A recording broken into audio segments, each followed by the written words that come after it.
So, thank you all, and thank you, Eric. You know, when we think about Android, we get really excited because Android really is about that merger of those three themes that Eric has been talking about. You're talking about computing, connectivity, and the cloud. And when you put that all together, you're really looking at what is nothing short of a revolution. The line is blurring between mobile phones and desktop computing. And what I wanted to do is show you two demos on Android that really illustrate that blurring of lines. Starting with something which has always been kind of missing from the desktop browsing experience. Now, one of our main goals when we embarked on smartphones at Google was to really mirror the desktop web browsing experience right there on your phone, right there in your pocket. But for many of you out there, you know who you are, there's been a critical component that's been missing: Flash. So what I want to give you a sneak preview of today is Flash running on Android. And here you see an image that many of you are probably familiar with in New York Times. But as you scroll around, you can see that all the components are there, including the videos. And I'm just going to zoom in here, take a look at this video of a logger, and why don't we just start playing that video. So one tap, this is actually just now buffering.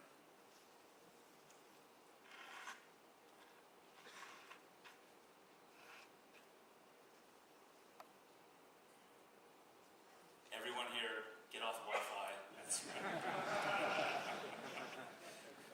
Well, as this is buffering, the beauty of this is that you can actually page around, and this video would actually be playing in the context of the overall web page. Let's take you to another video which will actually hopefully run. We may be able to come back there later, but here's one that I think will appeal to a lot of you, which is movie trailers. And you know, let's launch one here, which is the Book of Eli. And the beauty of what we were able to do by working really closely with Adobe is tie the Flash runtime directly into the native capabilities of these smartphones, these really high-end smartphones. So the wondrous things about these high-end devices now is that they come with very high-end advanced graphics processing. And the Flash 10.1 that's now running on Android, it's not Flashlight, this is the full Flash 10.1. Is leveraging the hardware acceleration capabilities that are native on the device. So here you have a movie trailer. It's here. 30 winters ago, the war tore a hole in the sky. Only a few survived. Let's put that to a stop. But the last demo I wanted to show is probably one that most of you will spend most of your time using when we talk about Flash, and that's gaming. So here we have a site called MiniClip.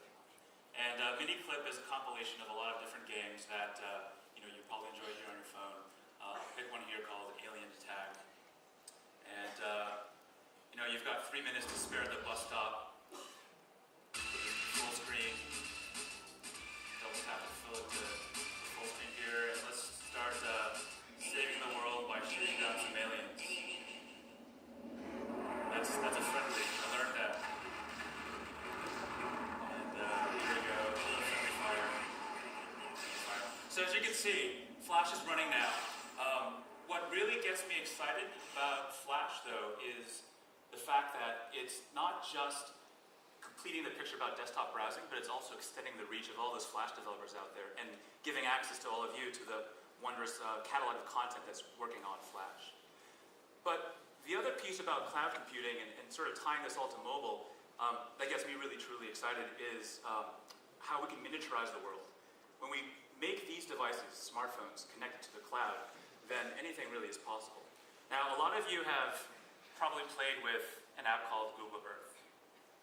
And you've probably played with it on your PC computer. But what is so amazing about Earth is its ability as well to educate and to inform. And I'll give you an example. Let's fly into Haiti. Now, Eric, in his earlier talk, talked a little bit about the examples of how smartphones have played a critical role in Haiti. In fact, I think it's almost $20 million have been raised just through SMSs alone for the Haiti cause. But one thing that I did as soon as the Haiti earthquake rose was I launched this app and I showed it to my friends because they didn't see what had happened. And what happened was, just 2 days after the earthquake hit Haiti, Google acquired updated satellite imagery of Haiti that showed what had happened. And what I'm going to do here is zoom in to Haiti, and I'm going to pick this location here. This is the presidential palace in Port-au-Prince, Haiti. And you can see that the roof of the building has completely caved in. And if I pan just directly across the lawn, there are some refugee camps that were formed temporarily because of the earthquake. Just an amazing illustration of what you can do just in your pocket and inform and educate and learn.